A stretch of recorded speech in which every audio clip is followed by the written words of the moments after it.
أعوذ بالله من الشيطان الرجيم. بسم الله الرحمن الرحيم.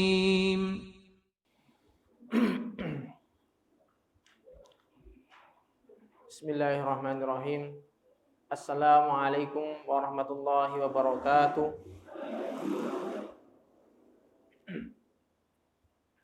Alhamdulillah rabbil alamin wal aqibatu lil muttaqin wala udwana illa 'alal zalimin kal mubtadi'ati wal musyrikin. Asyhadu an la ilaha illallah wahdahu la syarika lah, ilahul awwalin wal akhirin wa qayyimus samawati wal aradin. Wa asyhadu anna Muhammadan abduhu wa rasuluhu sallallahu alaihi wasallam wa ala alihi wa ashabihi wa man tabi'ahum bi ihsanin ila yaumiddin. Wa qala Allah ta'ala fi kitabihil karim, ya ayyuhalladzina amanu taqullaha haqqa tuqatih wa la tamutunna illa wa antum muslimun. Wa ana astaqal hadithi kitabullah wa khairul hadi hadi Muhammadin sallallahu alaihi wasallam wa syarrul umuri muhdatsatuha wa kullu muhdatsatin bid'ah wa kullu bid'atin dhalalah wa kullu dhalalatin finnar. Ma'asyiral muslimin rahimani wa rahimakumullah. Alhamdulillah rabbil alamin. Malam hari ini kita melanjutkan kajian kita melanjutkan majelis kita membahas tentang usuluddin, pokok-pokok agama yang seyogyanya kita ketahui, dan termasuk pembahasan yang penting adalah tentang beriman kepada hari akhir, karena banyak sekali di dalam ayat Al-Quran atau di dalam hadis yang perintah untuk mengimani Allah kemudian digandengkan dengan iman kepada hari akhir. Man kana yu'minu billahi wal yaumil akhir. Itu kan banyak sekali lafaz seperti itu. Makanya termasuk iman kepada hari akhir ini sesuatu yang harus kita betul-betul yakini, dan ini pembahasan yang panjang.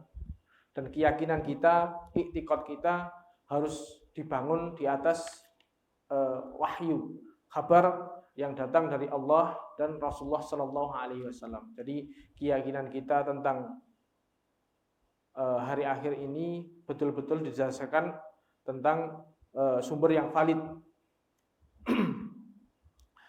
Melanjutkan pembahasan sebelumnya, bahwasanya kemarin kita sudah membahas tentang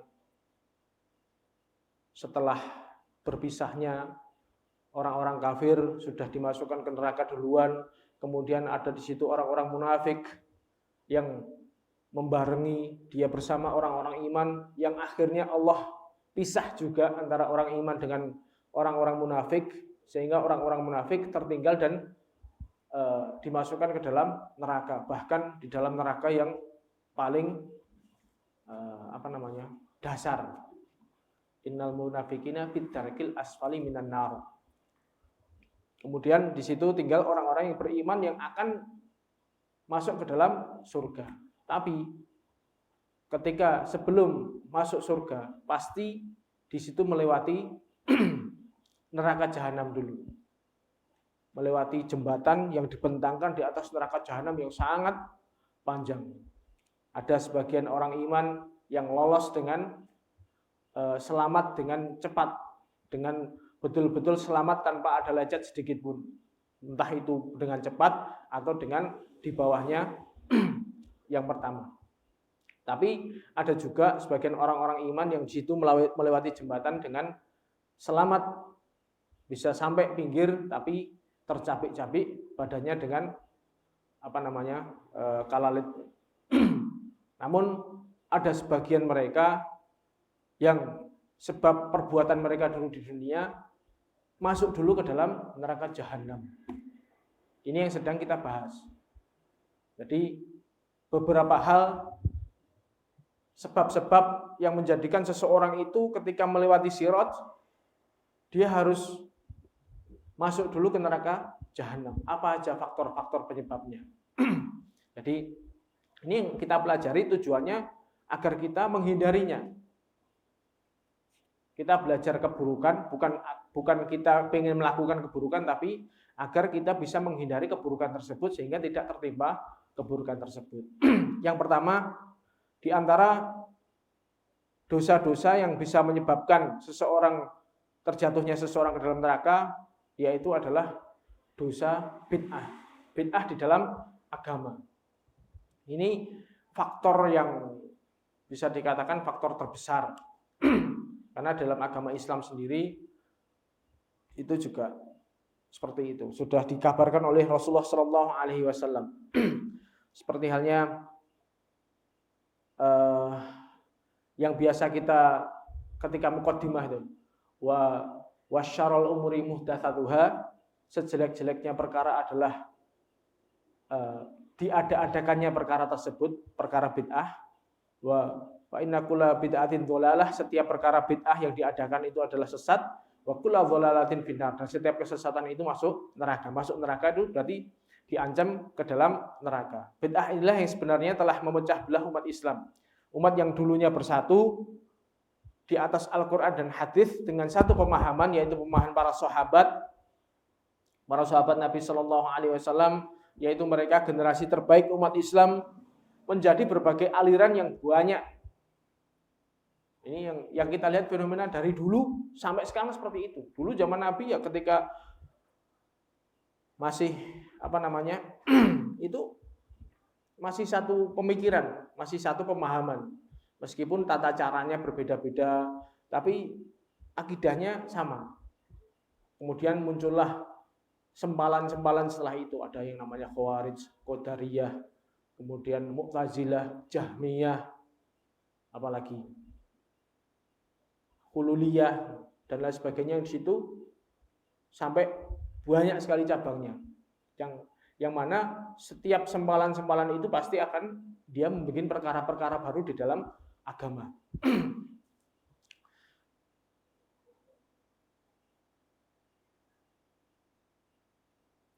Golongan yang selamat adalah golongan yang tetap berpegang teguh kepada Islam yang murni, yang dipahami oleh para sahabat radhiyallahu anhum. Jadi kita betul-betul mengacu agama Islam dengan berusaha melaksanakan agama ini seperti halnya cara beragamanya para sahabat Nabi SAW. Caranya gimana? Ya kita merujuk kepada dalil. Semua perbuatan-perbuatan kita harus berusaha merujuk kepada dalil. Karena ya itu tadi. Rasulullah SAW sudah mengkabarkan kepada kita bahwasanya ma baqiya syai'un yuqarribu minal jannah wa yubayyidu minan nar illa qad buyyina lakum. Jadi semua hal, semua perbuatan yang bisa mendekatkan diri kepada surga dan perbuatan-perbuatan yang bisa menjauhkan dari neraka sudah diterangkan tuntas oleh Rasulullah SAW sebelum beliau meninggal. Sehingga ketika turun ayat al-yauma akmaltu lakum dinakum wa atmamtu alaikum nikmati wa raditu lakumul Islam madina, ayat itu turun, agama Islam sudah sempurna. Dan itu yang dijalankan oleh para sahabat-sahabatnya.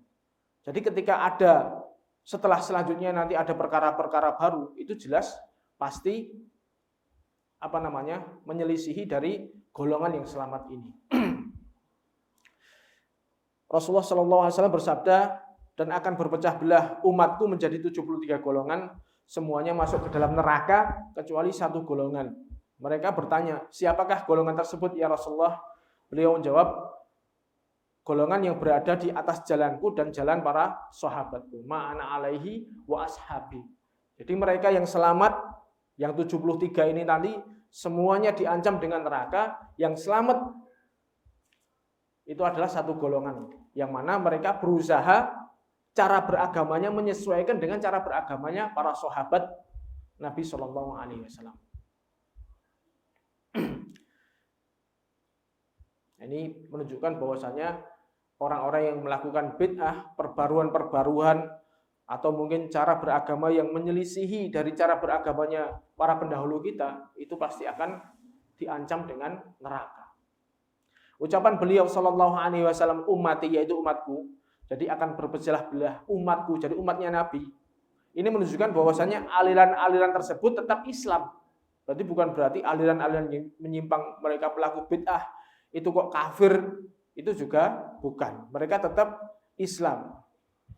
Tapi mereka berdosa dengan bid'ah-bid'ah yang mereka lakukan. Terancam dengan neraka. Paham ya? Jadi kita jangan gampang mengkafirkan juga. Berarti pelaku bid'ah pasti dia kafir juga enggak, kecuali bid'ah yang di situ i'tiqadiyah yang sifatnya bisa mengeluarkan seseorang dari agama Islam.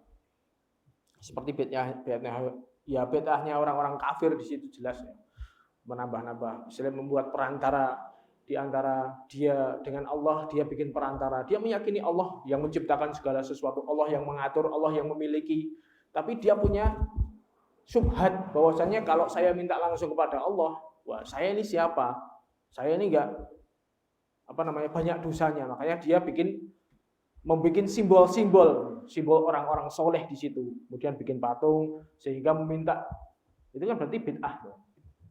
Itu juga sampai seperti itu mengeluarkan dia dari Islam. Sama seperti halnya orang dia mungkin datang ke wali-wali, datang ke kuburan para orang-orang soleh di situ. Dia bertawakal kepada orang-orang soleh tersebut. Tujuannya nggak mau minta langsung kepada Allah, tapi dia lebih mantap minta pertolongan kepada orang yang sudah meninggal tersebut. Ini juga bid'ah yang membahayakan. Seperti halnya bid'ahnya orang-orang yang para penyembah Nabi Isa juga seperti itu. Kecuali bid'ah yang seperti itu sampai mengeluarkan dia dari Islam berarti tergolong kafir. Tapi kalau di bawahnya itu bid'ah masalah amaliyah misalnya, itu masih di bawahnya itu, tidak kafir, tapi ya tetap kebid'ahannya itu bisa menjerumuskan dia ke dalam neraka jahanam. Dan ucapan beliau sallallahu alaihi wasallam semuanya masuk neraka itu menunjukkan bahwasanya bid'ah yang mereka lakukan adalah dosa besar yang menyebabkan masuk neraka. Ini ya nggak bisa dianggap sepele juga, nggak bisa dianggap remeh. Bahwasanya mereka perbuatan bid'ah itu bisa menyebabkan dia ke dalam neraka jahanam. Dan kita tahu sendiri nanti pembahasan yang tentang neraka nanti ada di belakang. Tapi sebagai gambaran bahwasanya neraka itu ya tempat segala macam penderitaan ada di situ. Maka suatu hal yang menyakitkan apabila kita mau masuk surga harus diubah dulu di neraka. Kalau Allah menghendaki, maka mungkin juga Allah akan mengampuni tanpa azab. Innallaha la yaghfiru ay yushraka bihi wa yaghfiru ma duna dzalika liman yasha.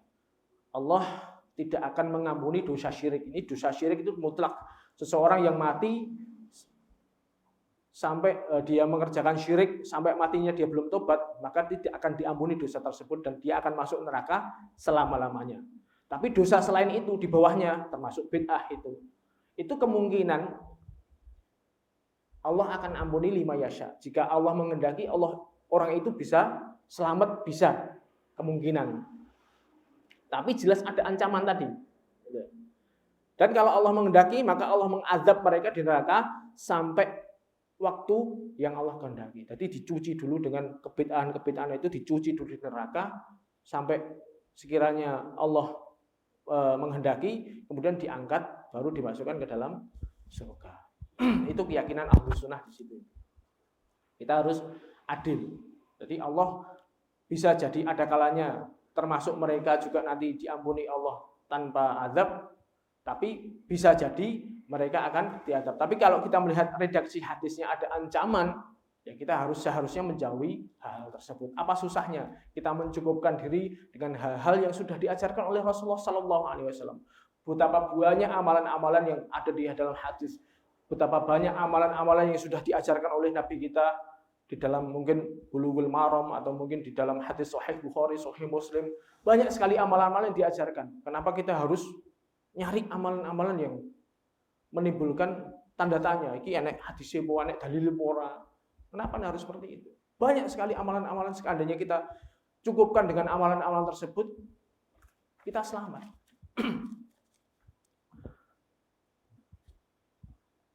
Maka sikap seorang muslim hendaknya dia menjauhi aliran-aliran sesat tersebut yang diantaranya ciri-cirinya aliran tersebut adalah mereka tidak kembali kepada pemahaman para sahabat di dalam memahami Al-Quran dan Al-Hadis. Jadi mereka beragama ya ikut agama nenek moyang.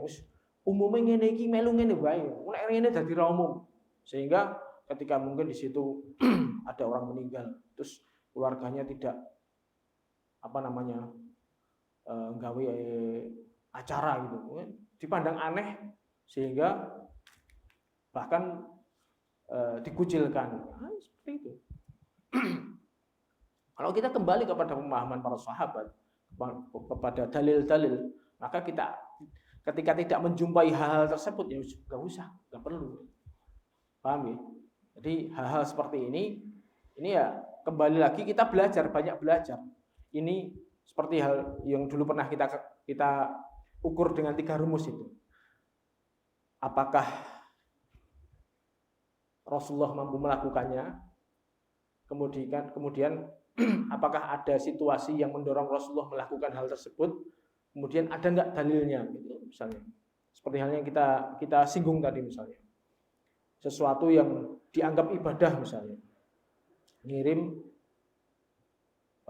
Al-Fatihah kepada orang yang sudah meninggal. Ini dari versi itu tadi. Apakah Rasulullah mampu melakukannya? Ya baca Al-Fatihah insya Allah ya Al-Quran turun kepada Rasulullah, pasti Rasulullah mampu. Dan para sahabat semuanya mampu. Apakah ada dorongan yang menjadikan Rasulullah melakukan hal tersebut? Ada nggak kira-kira orang-orang yang pantas dikirimi Al-Fatihah? Banyak. Mungkin Khadijah sudah meninggal duluan. Para veteran perang Badar, mereka pantas seandainya itu disyariatkan untuk dikirimi Al-Fatihah. Pantas untuk dikirimi. Tapi apakah ada riwayat yang meriwayatkan Nabi mengirimi mereka Al-Fatihah? Tidak ada. Makanya lebih baik kalau nggak ada dalilnya, tinggalkan. Toh amalan yang lain lebih banyak kita doakan mereka. Didoakan saja. Paham ya? Dari sisi itu masalah istilahnya yang sepele-sepele.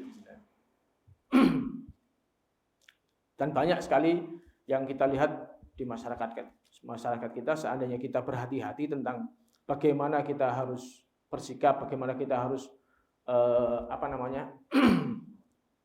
berilmu sehingga mengamalkan ilmu yang kita dapatkan, itu seharusnya kita berhati-hati amalan ini ada dalilnya apa enggak, ini apakah dilakukan oleh para sahabat atau tidak, sehingga kita lebih berhati-hati memilih jalan yang paling selamat. Kemudian yang kedua, tidak memiliki perhatian yang besar terhadap akidah dan tauhid. Biasanya seperti itu. Mereka lebih menitik beratkan pada fanatisme golongan. Entah itu golongan kiainya atau mungkin ustadznya, dan tidak menitik beratkan pada masalah tauhid. Padahal inti dakwah para nabi dan para rasul adalah tauhid, tentang mengesahkan Allah dan menjauhkan masyarakat dari kesyirikan-kesyirikan. Tapi biasanya aliran-aliran yang bisa dikatakan menyimpang tadi tidak menitik beratkan masalah itu, entah itu fanatisme kepada tokohnya, fanatisme kepada golongannya, dan lain sebagainya. Ini yang harus kita jauhi, kita harus waspada. Kemudian mendahulukan akal di atas dalil. Ini juga ada sebagian orang-orang liberal. Ini yang menimbang segala sesuatu, dalil itu pakai akalnya dulu. Ini masuk akal apa enggak? Akal Allah ciptakan untuk menimbang. Sehingga ketika dalil ini masuk akal diterima, kalau enggak masuk akal mereka ditakwil, disimpangkan maknanya. Ini ya, ada yang seperti itu. Kemudian di antara ciri-ciri mereka adalah bersembunyi-sembunyi dalam beragama. Jadi agama kok delik-delikan. Seperti halnya yang saya tahu ya, kayak Islam Jamaah itu ya, mereka bergerilya. Istilahnya mereka mempunyai struktur pemimpin imam yang mereka anggap imam, tapi mereka sembunyikan. Jadi ketika mereka ngomong, kita nggak punya imam, kita punyanya pemimpin organisasi, misalnya seperti itu. Itu jelas. Kalau seandainya benar yang mereka yakini benar, seharusnya ditampakkan dong. Kalau kita dapati sebagian orang dia beragama dengan cara bersembunyi-sembunyi, itu ya menunjukkan bahwa agama itu sebenarnya agama yang sesat. Dan ada di antara mereka yang memiliki biat khusus kepada pemimpin aliran mereka, sama Seperti halnya Islam Jamaah itu tadi seperti itu. Mereka beat kepada pemimpinnya. Lebih konyolnya lagi, Muslim yang lain yang tidak berbeat pada pemimpinnya dikafirkan.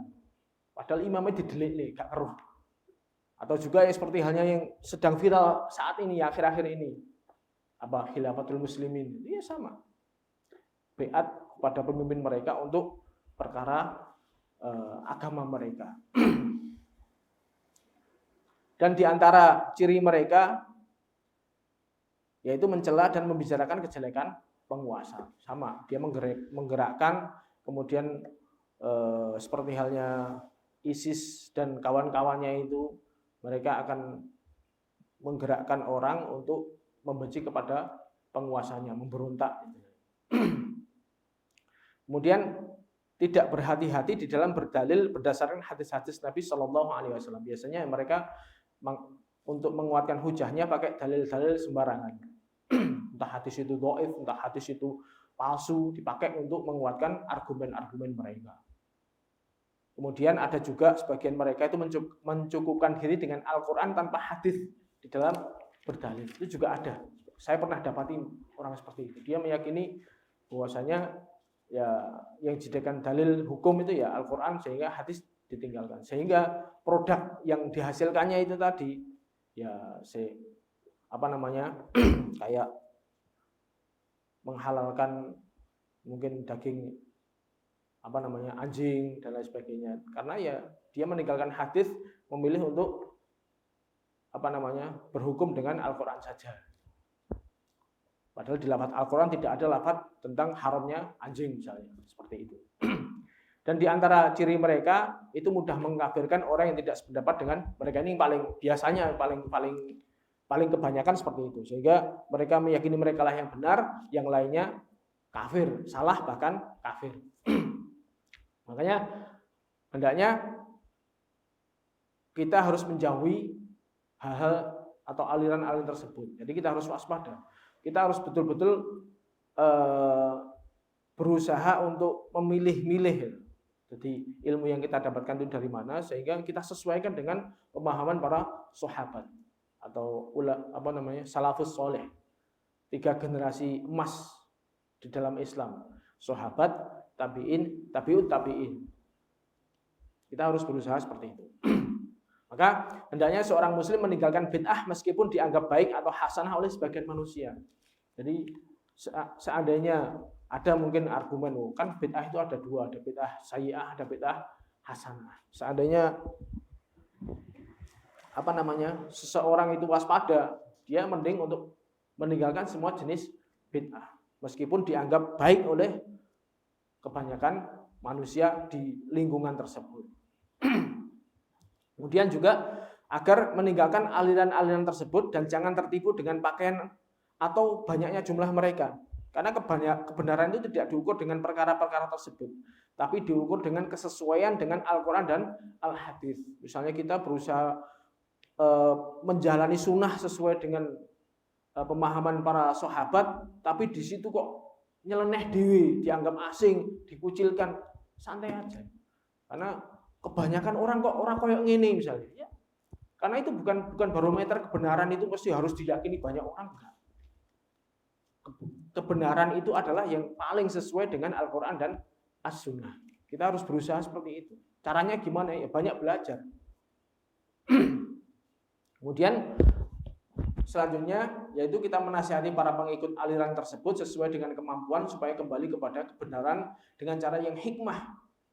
Itu yang merupakan rasa cinta kita kepada saudara se-Islam dan upaya menyatukan umat di atas kebenaran serta menyelamatkan mereka dari ancaman neraka. Kalau memang mampu, silahkan dinasihati untuk kembali kepada Al-Quran dan Sunnah. Misalnya Al-Quran dan Sunnah kok tidak sesuai dengan ajaran nenek moyang mereka, ya kita berusaha sampaikan dengan cara hikmah yang baik, bukan dengan cara yang kasar. Tidak.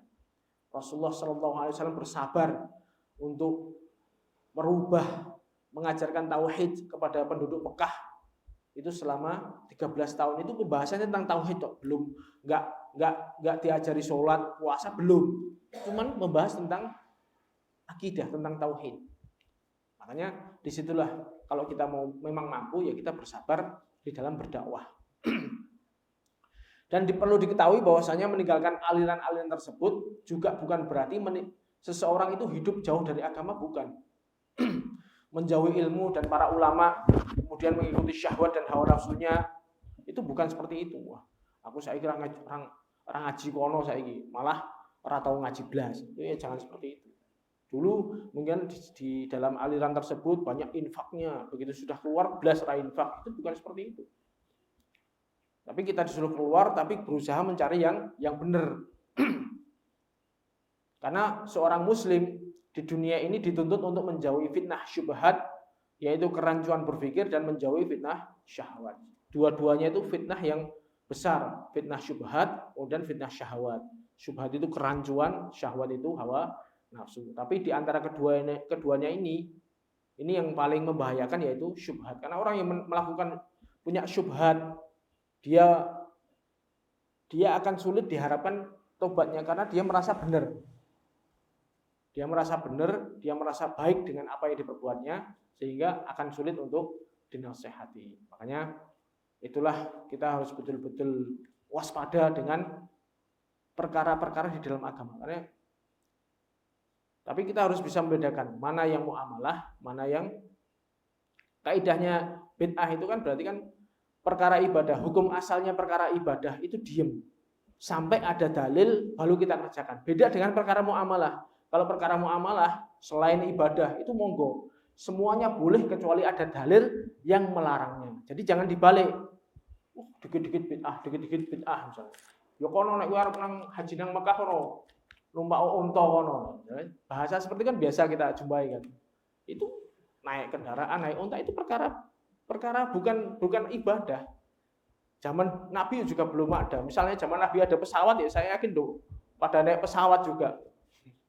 Makanya jangan dibolak-balik. Jadi yang namanya bid'ah ini perkara yang dianggap ibadah. Makanya dianggap ibadah ini harus kita diam dulu, nggak boleh kita bergerak sampai ada dalil baru kita melakukan. Paham ya?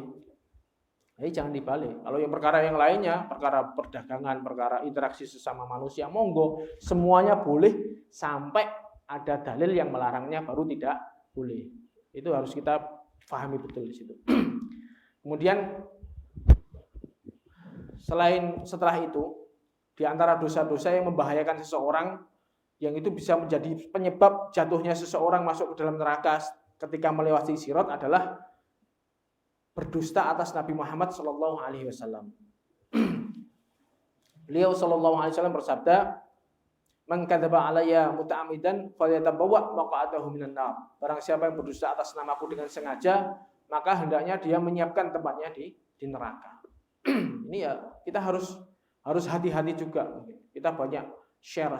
Sekarang kan dunia sosmed ini rawan sekali. Kita dapat broadcast misalnya, langsung latah share. Oh ya apa ini? Share. Kita bahaya itu kalau nanti yang kita share ini hadisnya hadis palsu, kita bisa terkena imbasnya juga. Kan banyak ini misalnya. Kita harus teliti dulu. Ini cerita ini benar apa enggak? Hadisnya riwayatnya gimana?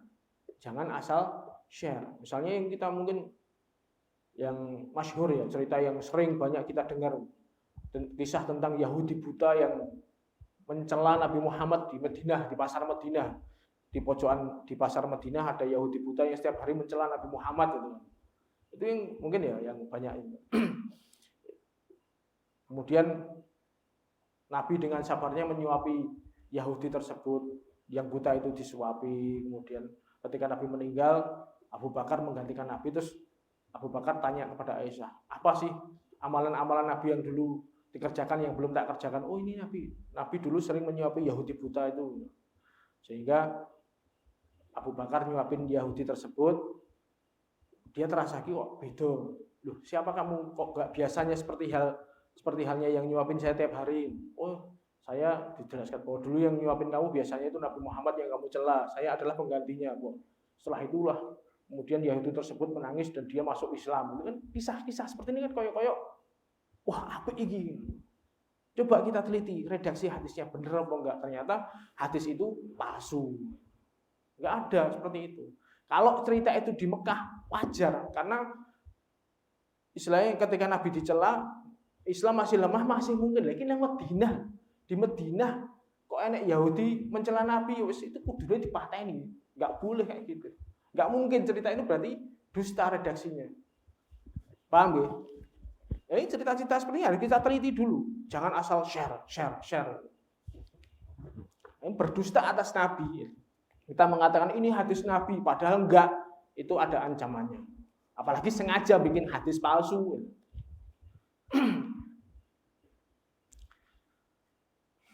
Makanya hendaknya seorang itu berhati-hati dalam menyampaikan hadis. Dan banyak sekali hadis-hadis seperti itu banyak. Makanya kita harus teliti. Kita harus di dalam menyampaikan hadis dari Nabi, kita harus menjauhi hadis-hadis yang dhaif dan maudhu', palsu. Baik di dalam masalah akidah, qadha'il amal maupun masalah-masalah yang lain. Seperti halnya memasuki nisfu Sya'ban misalnya. Ada banyak sekali hadis yang fadilahnya luar biasa misalnya. Puasa ini nanti pahalanya begini, puasa ini pahalanya begini. Teliti dulu hadisnya. Bener enggak ini? Kalau kita ngomong Nabi bilang begini padahal Nabi enggak, bahaya besar itu. Apalagi yang menciptakan hadis itu lebih parah lagi. Makanya di situ kalau kita belajar ulumul hadis, ada mustalah hadis, kita akan tahu klasifikasinya. Kita sebagai orang awam misalnya, dan bagi orang yang enggak mampu menghukumi sebuah hadis, maka hendaknya dia taklid pada ulama atau ustadz yang ia anggap paling ahli dalam hadis. Kalau kita enggak mampu, aku enggak bisa neliti hadis, rawinya ini enggak ngerti, ya kita teliti aja siapa yang sudah meneliti ini. Oh, menurut Bukhari dimasukkan oleh Imam Bukhari dalam sahihnya, berarti sahih. Kemudian ada lagi kalau kita di dalam hadis Tirmidzi biasanya ada komentarnya Imam Tirmidzi di bawahnya itu. Ada hadisun hasanun sahih misalnya. Kita teliti. Jangan asal share, jangan asal kita wah ini apik kemudian kita latah untuk menyebarkannya. Karena bisa jadi itu yang menyebabkan terjerumusnya seseorang ke dalam neraka jahanam. Kemudian di antara dosa-dosa yang bisa membahayakan seseorang ketika di atas sirat itu dosa lisan dan kemaluan. Nabi Shallallahu Alaihi Wasallam pernah ditanya tentang perkara yang paling banyak memasukkan manusia ke dalam neraka, yaitu beliau Shallallahu Alaihi Wasallam mengatakan mulut dan kemaluan. Hadis sahih riwayat Tirmidzi dan Ibnu Majah. Ini hadis dosa yang dilakukan mulut itu yang seperti yang kita ketahui bahwasanya dusta, membicarakan kejelekan orang lain, ghibah, mengadu domba, berfatwa tanpa ilmu, kemudian menuduh tanpa hak, tanpa bukti, tanpa tanpa disertai dengan hujah-hujah yang kuat. Kemudian makan dan minum yang haram dan lain-lain itu yang dosa yang disebabkan mulut yang akhirnya bisa menyeret seseorang ke dalam neraka jahanam. Kemudian ada dosa yang dilakukan oleh kemaluan seperti halnya berzina, termasuk dosa besar itu. Kemudian liwat itu juga homoseksual itu juga dosa besar yang sekarang ini mungkin lagi sedang hangat-hangatnya dibicarakan karena ada sebagian orang itu seakan-akan pengen berusaha menjadikan LGBT ini diterima oleh masyarakat, entah bagaimana caranya. Padahal itu kalau kita tahu itu hal yang sangat menjijikkan, homoseksual itu. Berarti merubah fitrah manusia, laki-laki senang dengan laki-laki. Kalau kita tahu hadnya, itu dua-duanya harus dibunuh. Yang melakukan dan yang itu dua-duanya harus dibunuh. Bahkan kita tahu di dalam Al-Quran ceritanya hukuman bagi mereka diangkat, buminya diangkat betul-betul diangkat oleh malaikat Jibril pakai sayapnya itu diangkat sampai lolongan anjing penduduk itu didengar oleh penghuni langit, kemudian dibalik belak nih.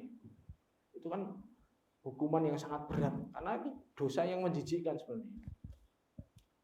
Sehingga sebagian ulama ketika ditanya tentang apa hadnya orang yang hukuman bagi pelaku homoseksual itu ya dibawa ke tempat tertinggi di kampung tersebut, kemudian dilemparkan dari atas, nek urung mati dibalangi watu.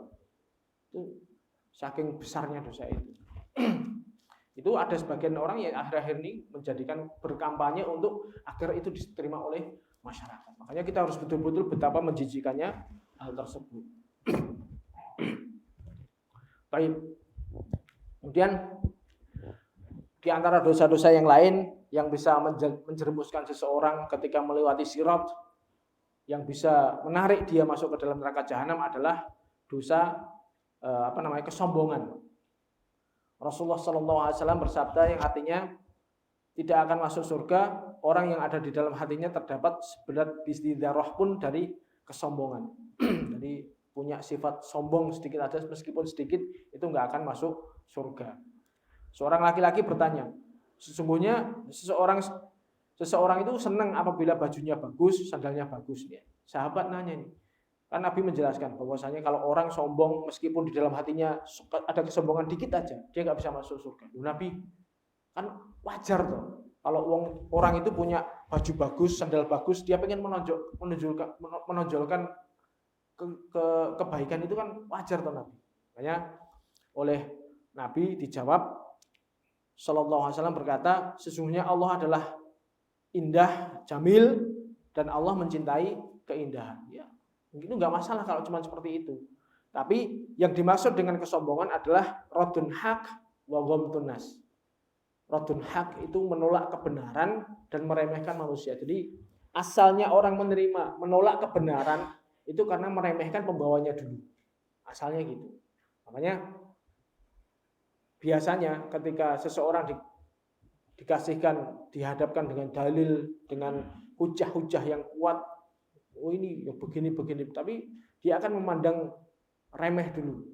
Dia nggak mau menerima kebenaran karena memandang remeh orang yang menyampaikan. Ini nggak boleh. Dia memandang remeh manusia, merasa tinggi hati, merasa lebih baik daripada orang lain, kemudian menolak kebenaran. Ini juga termasuk kesombongan. Ini bahaya kalau sampai punya sifat seperti itu, ujub dengan dirinya sendiri. Makanya ucapan beliau Sallallahu Alaihi Wasallam tidak akan masuk surga, ini maksudnya ancaman bagi pelakunya. Bahwasanya dia bukan termasuk orang yang pertama kali masuk surga. Jadi orang yang Nabi ketika mengatakan tidak akan masuk surga, berarti dia bukan termasuk golongan awal. Golongan awal yang disifati Nabi akan masuk surga tanpa hisab misalnya. Enggak akan mungkin orang yang punya kesombongan masuk dalam situ, enggak akan mungkin. Golongan yang di situ melewati sirat dengan cepat, enggak akan mungkin orang yang punya kesombongan dalam hatinya termasuk golongan itu. Dan balasan kesombongan dia adalah masuk ke neraka lebih dulu. Makanya marilah kita belajar menerima kebenaran dari manapun datangnya. Karena hakikatnya kebenaran itu berasal dari Allah Subhanahu wa taala, dan janganlah kita meremehkan orang lain karena ilmu, harta, jabatan atau gelar yang kita miliki itu karena Allah Subhanahu wa taala telah memberikan kepada kita kenikmatan-kenikmatan tersebut, mampu untuk memberikan kepada orang lain yang semisal atau yang lebih baik kapan Allah kehendaki. Maka semakin seseorang itu rendah hati karena Allah, maka Allah akan semakin mengangkat derajatnya. Inilah. Sehingga kita harus belajar seperti itu. Mungkin yang mengatakan mungkin dari strata sosialnya itu di bawahnya dia, terus dia menolaknya. Itu nggak boleh seperti itu. Karena dia merasa tinggi hati. Makanya termasuk semakin dia rendah hati karena Allah, dia semakin mulia di hadapan Allah. Kemudian di antara dosa-dosa yang lain yang bisa menyebabkan seseorang untuk masuk ke dalam neraka jahanam ketika melewati sirat, yaitu memakan makanan yang haram. Karena Rasulullah SAW bersabda, sesungguhnya tidaklah tumbuh daging dari makanan yang haram kecuali neraka lebih pantas bagi daging tersebut. Hadis sahih riwayat Tirmidzi. Jadi seorang muslim hendaknya sangat berhati-hati dalam mencari rezeki untuk diri sendiri dan keluarga. Tidak memakan dan memberi makan kecuali setelah yakin itu halal. Hendaknya ia menjauhi riba, memakan harta orang lain tanpa hak, menjauhi uang suap, menjauhi kurang dalam menimbang, dan segala jenis harta haram lainnya. Jadi Kita harus hati-hati karena keharaman sedikit aja yang daging tumbuh istilahnya. Sebab keharaman itu sehingga tumbuh daging di tubuh kita, maka yang lebih pantas untuk menerima ini adalah neraka dulu. Jadi kalau memang kita biasa memakan makanan haram dan itu membuat mungkin badan kita gemuk misalnya, ya daging yang tumbuh dari keharaman itu ketika melewati sirat ya dikumbah dhisik. Dia tidak akan masuk ke dalam surga sebelum keharaman ini dihilangkan dulu. Makanya betul-betul kita harus hati-hati bagaimana resikonya, bagaimana beratnya kita ketika berdagang di pasar, menjaga omongan kita, menjaga lisan kita agar kita tidak terjerumus ke dalam kebohongan, mengurangi timbangan, kemudian kita menjauhi riba. Ini perkara yang memang sulit dilakukan tapi harus. Dan itu mungkin ya perkara-perkara itu sudah umum. Biasanya ngomong ini, masa aku kurang ini dewe misalnya. Aku yuk kalah saingan misalnya. Itu kan syubhat atau mungkin ya bisikan-bisikan setan. Makanya kita harus hati-hati terhadap masalah-masalah tersebut. Baik. Kemudian di antara dosa-dosa yang lainnya yang bisa menyebabkan seseorang jatuh dalam neraka itu adalah tidak ikhlas di dalam menuntut ilmu, maksudnya ilmu agama. Jadi Rasulullah SAW bersabda yang artinya barang siapa yang menuntut ilmu yang sebenarnya digunakan untuk mencari ridha Allah, tapi dia tidak menuntut ilmu tersebut kecuali untuk mencari dunia, maka dia tidak akan mencium bau surga pada hari kiamat. Hadis rawahu Abu Dawud. Ini menuntut ilmu kan seharusnya kita mencari untuk ridhonya Allah, tapi enggak, ternyata dia untuk mencari dunia, dan biar mungkin dipandang sebagai ustadz atau sebagai ulama sehingga banyak pengikutnya dan lain sebagainya. Di dalam hadis yang lain beliau SAW bersabda bahwasanya siapa saja yang menuntut ilmu hanya untuk menyombongkan diri di hadapan para ulama atau berdebat dengan orang-orang bodoh, maka ancamannya adalah neraka. Adakhalahullahu nar. Hadis sahih riwayat Ibnu Majah. Jadi sama aja. Tujuannya apapun untuk menyembuhkan ilmunya kepada orang-orang bodoh, orang-orang jahil atau orang-orang awam, atau dia biar bisa dipandang sebagai ulama, maka semua tujuan-tujuan selain untuk Allah itu akan diancam dengan neraka. Ketika diancam neraka itu berarti kan bukan berarti kok nanti kekal di neraka ya enggak. Ya, dia harus masuk dulu di neraka untuk mempertanggungjawabkan, untuk melebur dosa-dosanya tersebut. Kemudian dosa-dosa yang lainnya yaitu adalah bunuh diri. Rasulullah SAW bersabda, barang siapa yang melempar dirinya dari gunung untuk membunuh dirinya, maka dia akan berada di dalam neraka jahanam, dilempar di dalamnya dan kekal selamanya. Dan barang siapa yang meneguk racun untuk membunuh dirinya, maka dia di dalam neraka jahanam akan meneguk racun di tangannya dan dia akan meneguknya selamanya di neraka. Dan barang siapa yang membunuh dirinya dengan besi, maka besi tersebut di tangannya menusuk maka dia akan menusuk dirinya dengan besi tersebut di perutnya di neraka jahanam selamanya. Hadis riwayat Bukhari dan Muslim. Ini hadis ini menunjukkan bahwasanya bunuh diri dia akan diadab dengan yang membuat dia terbunuh. Entah dia menikam dirinya dengan pisau atau dengan menabrakkan diri di depan kereta misalnya. Dia akan diadab dengan apa yang dilakukan itu untuk mengakhiri hidupnya. Dan kita harus tahu bahwasanya bunuh diri itu bukanlah cara untuk melepaskan masalah. Biasanya orang kalau sudah mentok masalah wis puncak-puncaknya masalah, dia pengen lepas dari masalah itu dengan cara mengakhiri hidup. Ini kalau orang-orang nggak beriman seperti itu. Nah, kalau ada beberapa kaum muslimin yang mungkin ya putus asa sampai seperti ini. Makanya kalau orang ada yang melakukan bunuh diri seperti ini, dia akan masuk dulu ke dalam neraka untuk mempertanggungjawabkan atau menebus dosa-dosanya itu sampai dia dikeluarkan dari neraka. Barang siapa yang beriman kepada Allah, maka Allah akan memberikan hidayah kepada hatinya. Makanya seharusnya, seyogyanya ketika seorang itu berada di puncak kesusahannya, berada di masalah yang paling top misalnya, dia harus kembali kepada Allah. Wasta'inu bis-sabri was-shalah. Dia harus minta tolong dengan sabar dan juga dengan sholat. Ini yang ujian memang. Masalah hidup itu tidak akan berhenti sampai kita meninggal. Tapi kalau sampai mungkin begitu putus asanya dia, seputus asanya seseorang itu tidak boleh sampai dia mengakhiri hidupnya. Dia harus tetap minta pertolongan kepada Allah. Tapi pol-polnya istilahnya ada yang terjerumus dalam seperti ini, makanya kita harus tahu bahwa perbuatan ini adalah akan menjatuhkan seseorang ke dalam neraka jahanam. Lafadznya di sini kan selama-lamanya, tapi nanti ada penjelasannya. Di antara dosa tersebut adalah membunuh tanpa hak. Seperti halnya yang Allah firmankan dalam surat An-Nisa ayat 93. Wa may yaqtul mu'minan muta'ammidan fajazaohu jahannamu khalidan fiha wa ghadiballahu 'alaihi wa la'anahu 'adda lahu 'adaban 'azima.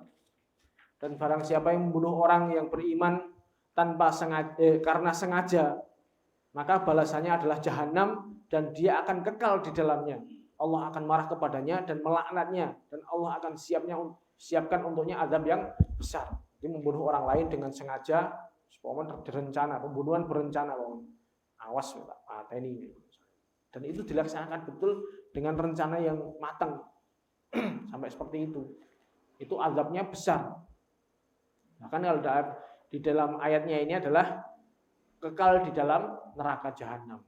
Makanya di situ para ulama menjelaskan bahwasanya maksud dari kekal di neraka bagi orang yang membunuh orang yang beriman tanpa hak atau bunuh diri, yaitu pada asalnya inilah balasan bagi orang tersebut. Hukum asalnya seperti itu, aslinya seperti itu. Dia akan di situ terus diadab terus seperti itu. Orang yang bunuh diri tadi dia akan melakukan ritual bunuh dirinya tadi terus selama-lamanya. Orang yang membunuh tanpa hak dia akan digodok di neraka selamanya. Asalnya seperti itu. Tapi dalil yang lain menjelaskan bahwasanya orang yang beriman tadi la haula wala quwata la ilaha illallahnya itu murni. Sekecil apapun imannya dan sebesar apapun dosanya, dia tetap akan keluar dari neraka baik dengan ampunan Allah atau dengan syafaat. Ini keyakinan ahli sunnah. Jadi seperti itu. Meskipun dia pelaku dosa besar, dosanya sebesar apapun, tapi selama dia di hatinya masih ada keimanan, la ilaha illallahnya masih komplit, masih sempurna, masih ikhlas, maka akan ada harapan keluar dari neraka. Tapi kalau la ilaha illallahnya sudah rusak, ini yang nggak akan mungkin. Dia akan kekal di neraka selama-lamanya. Makanya tauhid itu pentingnya di situ itu. Tapi bukan berarti itu perkara remeh, bukan. Jadi yang kita jelaskan tadi, meskipun lafadz ancamannya itu kekal di dalamnya, yaitu tadi, selama dia punya iman, pasti akan dikeluarkan oleh Allah. Entah karena pertolongan, entah karena diampuni oleh Allah, atau sebab syafaat orang iman, atau syafaat para nabi, syafaat yang lainnya. Nanti setelah pembahasan ini nanti ada syafaat bagi pelaku dosa besar. Nanti pertemuan berikutnya insya Allah. Kemudian di antara dosa tersebut, di antara dosa-dosa yang bisa menjerumuskan seseorang dalam neraka adalah memakan riba. Seperti halnya yang Allah firmankan dalam surat Ali Imran ayat 130 sampai 131. Ya ayyuhalladzina amanu la ta'kulu riba adhafan mudha'afah wattaqullaha la'allakum tuflihun. Wattaqun nar allati uiddat lil kafirin.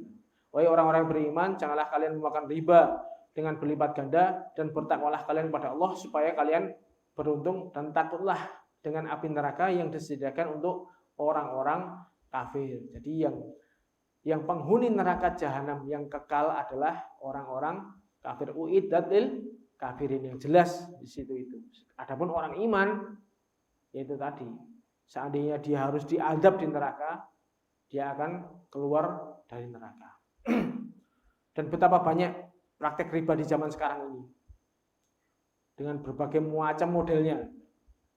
Seseorang yang akan melakukan sebuah transaksi, hendaknya dia mengetahui ilmunya dulu. Jangan dia menganggap mudah perkara riba ini. Dan barang siapa yang meninggalkan sesuatu karena Allah, maka Allah akan mengganti dengan yang lebih baik. Kita harus betul-betul jeli terhadap segala transaksi. Karena sekarang ini yang namanya riba ini dipoles dengan polesan-polesan untuk mengelabui orang-orang awam. Entah itu pakai dengan bahasa-bahasa yang wah ini yang manis misalnya. Kalau kita ngomong riba, ini bukan riba, ini bunga misalnya. Atau mungkin dengan dengan bahasa-bahasa yang seakan-akan itu syariat, tapi padahal sejatinya kalau diteliti betul-betul itu termasuk riba. Ini kita harus hati-hati betul di dalam masalah ini karena ancamannya juga berat. Sama dengan kalau ini dengan sengaja misalnya. Wes zaman saiki nek ora riba ya wis ra apa-apa misalnya. Dia dengan sengaja seperti itu berarti dia nantang Allah Rasul. Ya ayyuhalladzina amanu taqullaha wa dzaru ma baqiya minal riba in kuntum mu'minin. Fa illam tafalu fa'dzanu biharbin minallahi wa rasulih. Ya wahai orang-orang yang beriman, kalian bertakwalah kepada Allah dan jauhilah riba. Jika kamu adalah orang-orang yang beriman. Jika kamu enggak seperti itu, kamu sama dengan nantang perang Allah Rasul. Perkara yang berat, nantang perang Allah Rasul. Berarti dosa besar. Pelakunya diazab dulu di neraka. Kemudian di antara dosa yang berbahaya yang lainnya adalah menggambar makhluk yang bernyawa.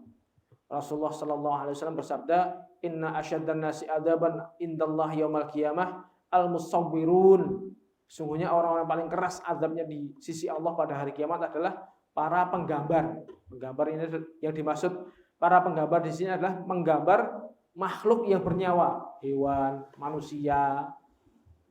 Itu menggambar entah itu 3 dimensi, 2 dimensi, ancamannya sama. Ini perkara yang berat.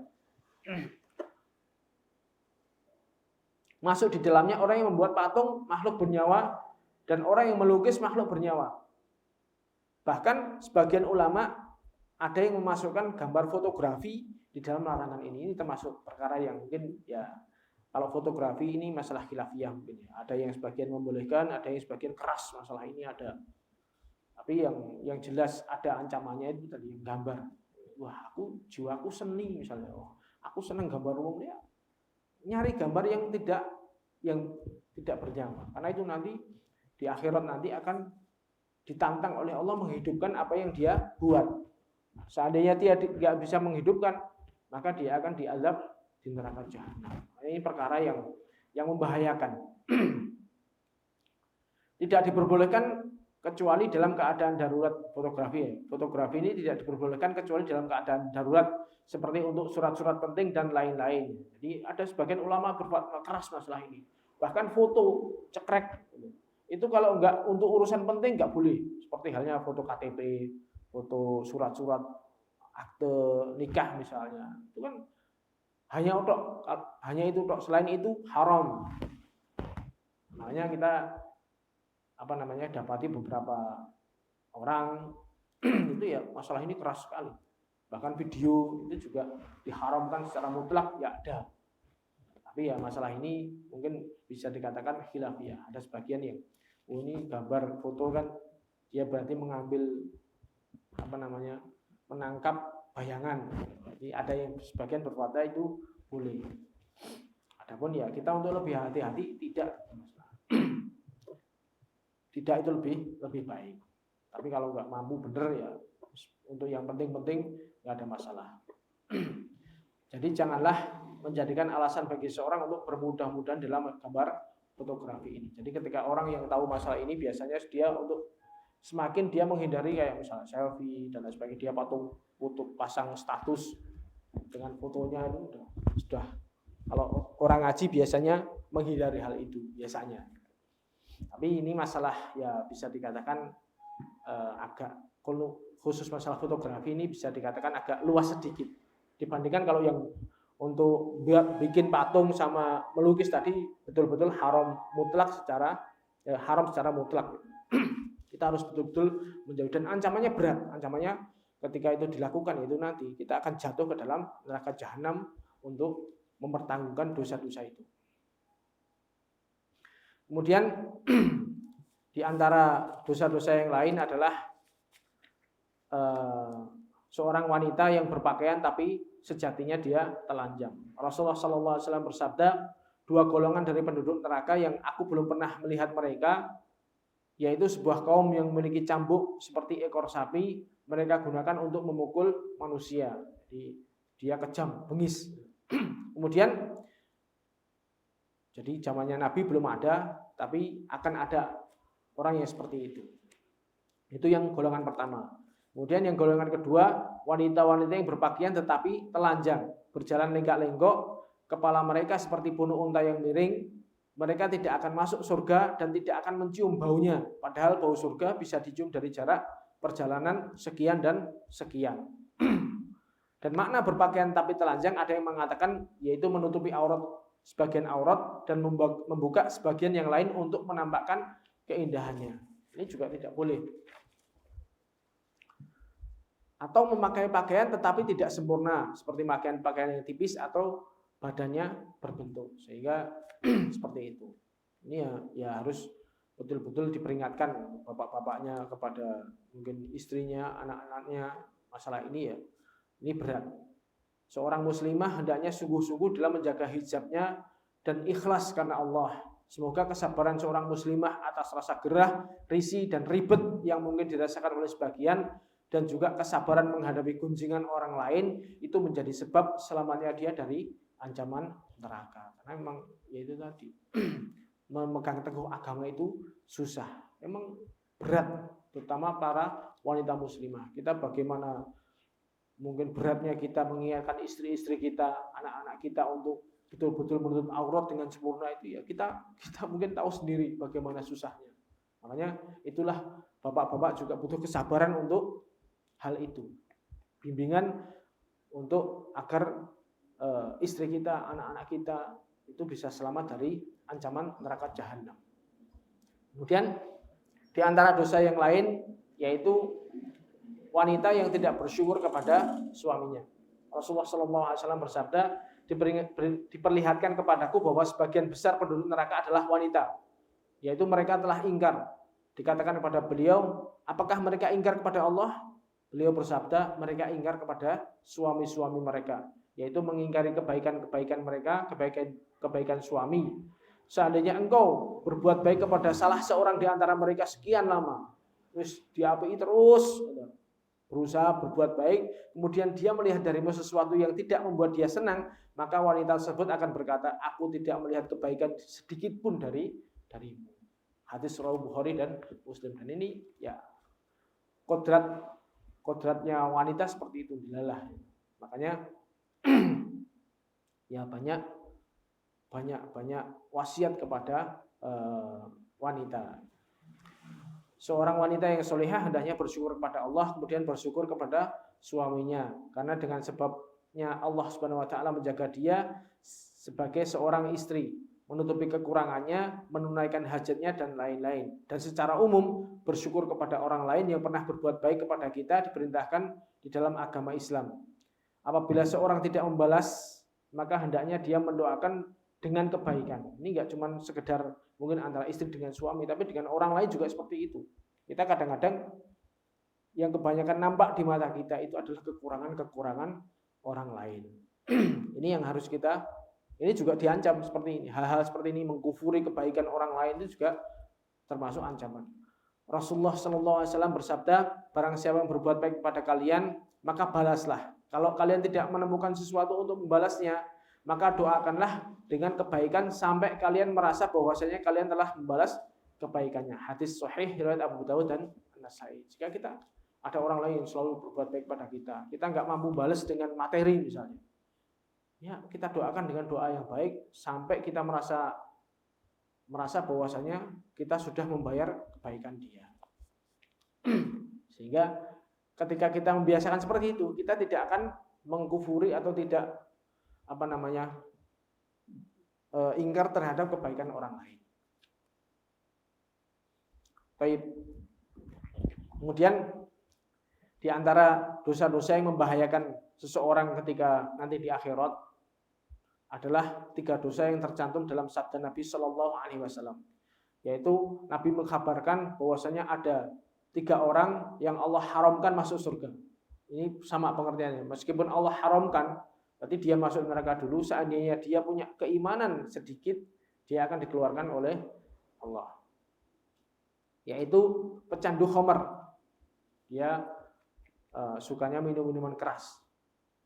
Kemudian anak yang durhaka, yang berani kepada orang tuanya itu juga diazab Allah. Allah haramkan untuk masuk surga, berarti dia akan masuk neraka duluan. Dan orang yang dayus itu laki-laki yang nggak punya kecemburuan. Jadi laki-laki yang membiarkan kejelekan di dalam keluarganya. Jadi dia nggak cemburu kalau misalnya istrinya memperlihatkan keindahannya di depan orang lain, di depan orang banyak, dia istrinya seksi di hadapan orang banyak, dia nggak cemburu. Itu namanya dayus. Melihat anak perempuannya mungkin pakai pakaian seksi di hadapan para laki-laki, berusaha itu, kalau itu dibiarkan aja tanpa ada nasihat-nasihat, maka termasuk dayus. Bahkan dia malah merasa bangga. Ada sebagian orang seperti itu. Dia merasa bangga istrinya jadi tontonan orang lain. Ada seperti itu. Dia merasa bangga bahwasanya orang-orang takjub dengan kecantikan istrinya. Ini dayus seperti itu. Orang yang seperti ini akan dikumbah dulu di neraka. Maka seorang kepala keluarga yang membiarkan kemaksiatan di dalam keluarganya dan memfasilitasinya dikhawatirkan terkena ancaman ini. Seorang kepala keluarga dituntut untuk tegas dan lembut dengan keluarganya. Rasa sayang bukan berarti harus memberikan semua yang diminta dan mendidik mereka untuk tidak taat. Mendidik mereka untuk taat itu tidak identik dengan kekerasan, enggak. Bisa dengan cara yang lembut. Istri dan anak adalah ujian dan titipan Allah. Maka kewajiban kita adalah mengerahkan tenaga semaksimal mungkin untuk menjaga diri kita dan keluarga kita dari neraka. Adapun hidayah itu di tangan Allah Subhanahu wa taala. Kita sudah nasihat, kita sudah berusaha mengingatkan, adapun hasilnya kita serahkan kepada Allah. Kemudian di antara dosa-dosa yang lain adalah durhaka kepada kedua orang tuanya. Di antara bentuk durhaka yaitu menyakiti orang tua dengan lisan, dengan sikap maupun dengan tangan. Seorang muslim dan muslimah diperintahkan untuk berlemah lembut kepada orang tua, merendahkan diri di hadapan mereka, mentaati perintah mereka selama tidak bertentangan dengan syariat. Dan di antara bentuk berbakti yang paling berharga kepada orang tua kita adalah mengeluarkan mereka dari kegelapan, kesyirikan dan kemaksiatan menuju cahaya tauhid, sunnah dan ketaatan kepada Allah Subhanahu wa taala. Ini juga termasuk usaha kita. Jangan sampai kita berani kepada orang tua. Orang tua adalah senjata pamungkas kita. Dan wujud paling bakti anak kepada orang tua yang paling besar adalah membawa mereka kepada menuntun atau menjadi petunjuk mereka untuk menuju surganya Allah, yaitu dengan cara menjauhi kesyirikan, bertauhid dan menjalankan as-sunnah. Kemudian dosa-dosa yang lain yang bisa membahayakan seseorang yaitu apabila ada seorang pejabat yang menipu bawahannya atau rakyatnya. Ini juga bagi mereka yang diamanai untuk memimpin sebagian manusia. Rasulullah SAW bersabda, tidaklah seorang hamba Allah berikan jabatan kemudian dia mati dalam keadaan menipu bawahannya atau rakyatnya, kecuali Allah akan mengharamkan dia masuk ke dalam surga. Ini juga berat. Jadi seorang pemimpin yang Allah amanahkan dia kepemimpinan, kemudian dia hanya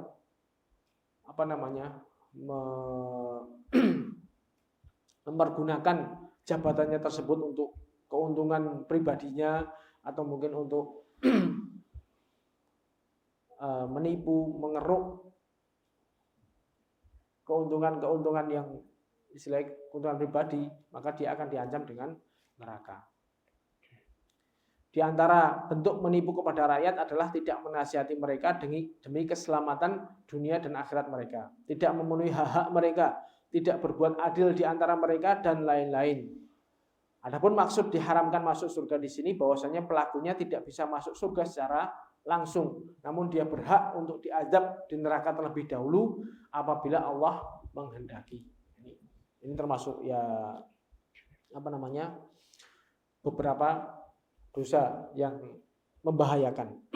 Ini adalah beberapa contoh dosa-dosa besar yang para ulama telah mengarang buku khusus tentang dosa-dosa besar tersebut. Ya mungkin seperti halnya Imam Ad-Dhahabi bikin kitab namanya Al-Kabair, yaitu berisi tentang berapa 70-an dosa besar di situ. Jadi ya semuanya adalah dosa-dosa yang diancam dengan neraka ini. Ada juga imam-imam yang lain yang di situ merangkum khusus tentang dosa-dosa yang membahayakan. Ini tadi ada cuplikan hanya beberapa ini. Kalau mau detailnya ya kita nanti buka kitab, mungkin kita belajar suatu saat nanti tentang kabair ini. Keyakinan ahlu sunnah bahwasanya pelaku dosa besar itu di bawah kehendak Allah, tahta masyiatullah. Kalau Allah menghendaki, maka Allah akan mengampuni. Tapi kalau Allah menghendaki, Allah akan mengazabnya lebih dulu sebelum dimasukkan ke dalam surga. Dan azab neraka pelaku dosa besar meski tidak selamanya, namun bukan sesuatu yang ringan. Ini yang harus kita camkan. Jadi meskipun tetap mlebu surga, tapi itu bukan perkara yang bisa disepelekan, enggak. 1 menit dibakar dengan api dunia itu adalah perkara yang berat. Kita bandingkan aja. Maka bagaimana dibakar dalam waktu yang lama dengan api akhirat yang jauh lebih panas. Rasulullah SAW bersabda, api kalian adalah 1 bagian dari 70 bagian dari neraka Jahanam. Hadis Bukhari dan Muslim. Narkumulati juz'un min juz'in wahidih min sab'ina juz'an min hari Jahanam. Jadi api yang di dunia ini yang kita mungkin kalau ke tempat peleburan baja itu, misalnya ada orang nggak sengaja nyemplung itu aja udah baru sebentar kan udah remuk itu baru 1 bagian dari 1/70 panasnya api neraka Jahanam. Apalagi kalau di neraka Jahanam berahkob di sana, dikumbah sampai mungkin beberapa ahkob di sana, itu lama sekali. Makanya kita jangan sepelekan hal-hal itu. Makanya tapi kita harus adil ya, bahwasanya keyakinan ahlu sunnah, seorang muslim besarnya dosa kayak apapun juga, ketika masih punya keimanan yang murni, keimanan yang benar, tauhidnya masih lurus, itu akan meskipun dia masuk ke neraka, dia akan diangkat dari neraka dan dimasukkan ke dalam surga.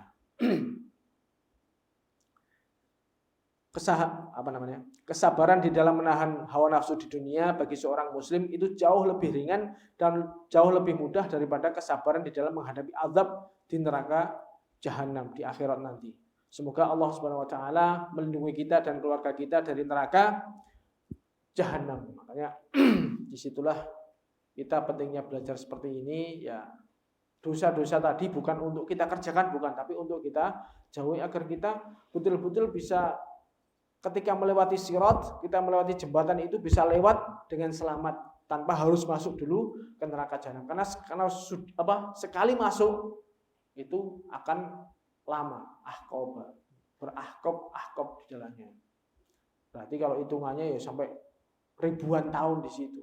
Sedangkan sebentar aja kita di dunia diselomot geni aja panasnya seperti itu. Apalagi itu di neraka Jahanam yang 70 lebih panas daripada api di dunia.